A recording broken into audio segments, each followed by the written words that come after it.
ছিল জিহাদ, কাফের হিন্দুদের বিরুদ্ধে ধর্মযুদ্ধ।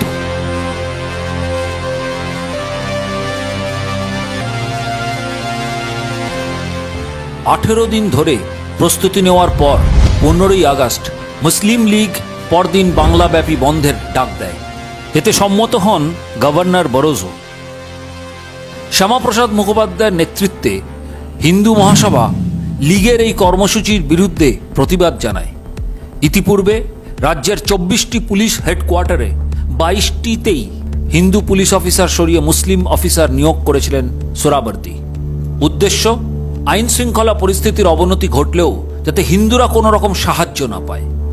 মুসলিম ন্যাশনাল গার্ডের সদস্যদের 16 তারিখ সকাল 8:30টার মধ্যে মুসলিম ইনস্টিটিউটে সমবেত হওয়ার নির্দেশ দেওয়া হয়। এক্ষেত্রে ইসলামিক গ্রন্থ মুসলিম শরীফ থেকে একটি হাদিসের উল্লেখ করলে অত্যুক্তি হবে না। 745 নম্বর হাদিসে সেখানে বলা আছে, নবী যখন কোনো জনপদ আক্রমণ করতেন তখন ভোরবেলায় করতেন। বাস্তবিকই হিন্দুদের ওপর প্রথম আক্রমণের ঘটনাটি ঘটে ভোরের আলো ফোটা মানিকতলা ব্রিজে একজন নিরীহ গোয়ালার ওপর।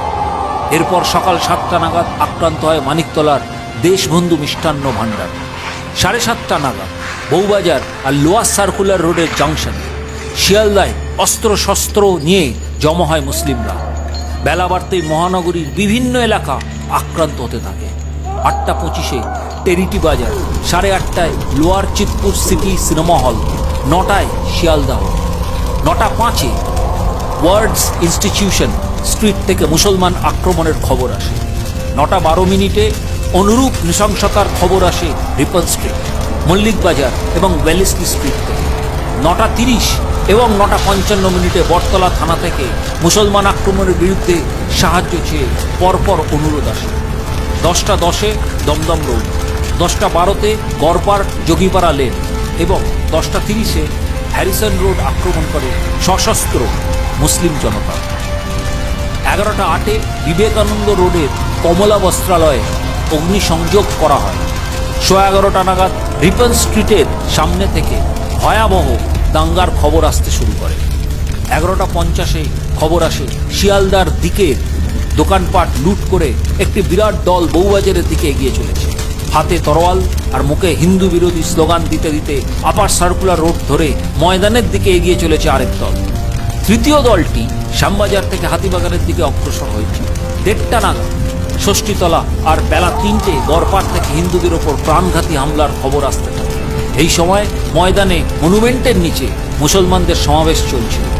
লীগ নেতৃত্ব সমবেত কয়েক হাজার ধর্মোন্মাদ মুসলমানকে আশ্বস্ত করে যে আজ তাদের খুন, ধর্ষণ, লুটপাট করার আগে ভাবতে হবে, সরকার নিজে তার দায়িত্ব নেবে।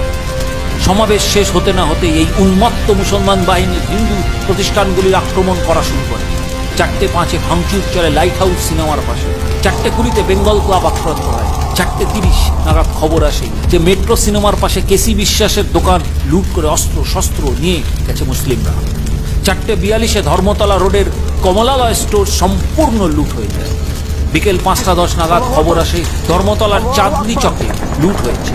ইন্দ্ররায় রোড, আপার সার্কুলার আর মির্জাপুর রোডের জাংশনে সশস্ত্র মুসলিম বাহিনী টহল দিচ্ছে। বিকেল থেকে যত সন্ধ্যা গড়ায় তত আক্রমণের তেজ বাড়তে থাকে এবং সারা কলকাতায় অলিতে গলিতে বড় রাস্তায় নেমে আসে মৃত্যুর ঢদ। রাতেও থেমে থাকেনি এই নৃশংসতা।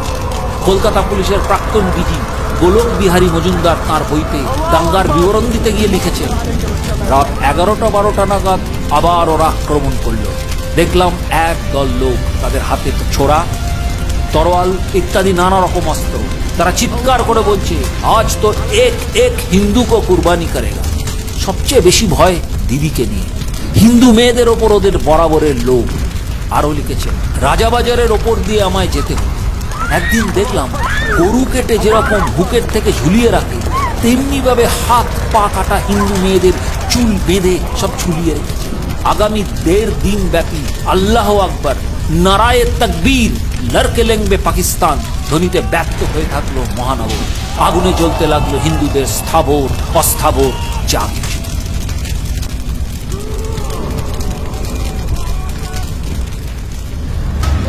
এই কালান্তক দাঙ্গায় হিন্দুদের জন্য যখন সর্বত্র সর্বনাশ অপেক্ষা করেছিল, ঠিক তখনই অগ্নিস্ফুলিঙ্গের মতো আবির্ভূত হন শ্রী গোপাল মুখোপাধ্যায় ওরফে গোপাল পাঁঠা। ইতিমধ্যে 17ই August Garden Reach Textile Workers ইউনিয়নের সভাপতি সৈয়দ আবদুল্লাহ ফারুকির নেতৃত্বে উন্মত্ত মুসলিম জনতা মেটিয়াবুরুজের লিচুবাগান বস্তির কেশরাম কটন মিলে কয়েক হাজার হিন্দু শ্রমিককে হত্যা করে। দাঙ্গার নারকীয়তায় ফুঁসে ওঠে হিন্দু সমাজ।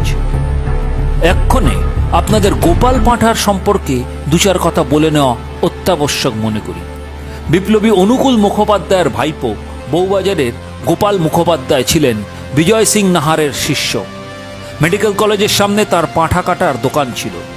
ধর্মের গ্লানি এবং স্বধর্মীয়দের এই অসহায়তা দেখে গোপাল পাঁঠা একদিনের মধ্যে 800 জন হিন্দু ও শিখ যুবককে নিয়ে গড়ে তুললেন এক সশস্ত্র বাহিনী। তার নির্দেশ ছিল, একজন হিন্দুকে খুন হতে দেখলে 10 জন মুসলমানকে হত্যা করবে তোমরা, কিন্তু মুসলমান পশুদের মতো কোনো মহিলা বা শিশুর গায়ে হাত দেবে না। একইভাবে বিজয় সিং নাহার স্থানীয় হিন্দু যুবকদের নিয়ে গড়ে তোলেন সশস্ত্র প্রতিরোধ বাহিনী। তাকে সাহায্য করেন কংগ্রেস নেতা ইন্দুভূষণ বেদ, দেবেন দে এবং ফরওয়ার্ড ব্লক নেতা রাম চ্যাটার্জি। এগিয়ে আসে হিন্দু মহাসভা, স্থানীয় ক্লাবগুলি যেমন বাগবাজারের জাতীয় যুব সংঘ ও দেশবন্ধু ব্যায়াম সমিতি, বউবাজারের হিন্দু শক্তি সংঘ, পাক সার্কাসের তরুণ ব্যায়াম সমিতি ও আর্য বীর দল, এন্টালি ব্যায়াম সংঘ, হাওড়ার শালকিয়ার তরুণ দল, শ্রীরামপুরের মিতালি সংঘ প্রভৃতিও যথোপযুক্ত প্রতিরোধ গড়ে তোলে। শিয়ালদার ভানু বোস, বসুমিত্র কিংবা শ্যামবাজারের কালুর মতো হিন্দু যুবকরা সেদিন ঝাঁপিয়ে পড়ে নারীর সম্ভ্রম রক্ষা করতে। পরবর্তীতে গান্ধীজির সাথে দেখা করে গোপাল পাঁঠাকে আত্মসমর্পণ করতে বলা হলে ক্ষাত্র বীর্যের মূর্ত প্রতীক গর্জে ওঠেন, একটি পেরেকও যদি আমার হিন্দু ভাইদের রক্ষাকল্পে নারীর সম্ভ্রম রক্ষা করতে ব্যবহৃত হয়ে থাকে, আমি সেটিও সমর্পণ করব না। নৃশংসতার জবাব কয়েক গুণ নৃশংসতার মাধ্যমে দেওয়া হলে এবার পিছু হটে মুসলিম লীগ। মুসলিমদের প্রাণ রক্ষার্থে কলকাতায় আর্মি নামান সুরাবর্তী। 22শে আগস্ট শহরের দাঙ্গা পরিসমাপ্তি ঘটে। এই দাঙ্গাই প্রমাণ করে দেয় যে মুসলিম শাসনাধীন এলাকায় হিন্দুদের কি পরিণতি হতে চলেছিল। তাই যুক্তবঙ্গের কথা ঘোষণা করা হলেও প্রায় একক প্রচেষ্টায় হিন্দুদের জন্য পশ্চিমবঙ্গ ছিনিয়ে আনেন শ্যামাপ্রসাদ মুখোপাধ্যায়। 20শে জুন 1947-এ জন্ম নেয় পশ্চিমবঙ্গ। কিন্তু আজ সেখানেও জেহাদি শক্তির বারবারন্ত। প্রশাসনিক পদে বেশি বেশি করে মুসলিমদের নিয়োগ করা হচ্ছে। 1946-এর পর আবারও একবার কলকাতার মেয়র হিসেবে নিয়োগ করা হয়েছে একজন মুসলমানকে। 1946-এ যারা হিন্দু স্বার্থ উপেক্ষা করে যুক্তবঙ্গের পক্ষে ছিল, মুসলিম লীগের সাথে শহীদ মিনার প্রাঙ্গণে উপস্থিত ছিল, সেই রক্তাক্ত 16ই আগস্টের দিনে সেই কমিউনিস্টরা আজ ক্ষমতাচ্যুত। কিন্তু পরিবর্তনের ডাক দিয়ে যে দলটি আজ ক্ষমতার মসনদে, তারা কি পশ্চিমবঙ্গকে বৃহত্তর বাংলাদেশ বানানোর চক্রান্তে নিয়োজিত নয়? সাম্প্রতিককালে ঘটে যাওয়া নলিয়াখালী, বাদুরিয়া, কালিয়াচক, হাজিনগর, সমুদ্রগড়ের বা ধুলাগড়ের ঘটনাগুলি সেই রকম ইঙ্গিত দেয়। অতএব ধর্ম ও জাতির রক্ষার্থে বাঙালি যুব সম্প্রদায়কে সচেষ্ট হতেই হবে। ইতিহাসের পুনরাবৃত্তি ঘটার আগেই নতুন ইতিহাস রচনা করব আমরা। কারণ বিজিত জাতির কোনো ইতিহাস হয় না, ইতিহাস সেই লেখে যে জয়ী হয়। বন্দে মাতরম।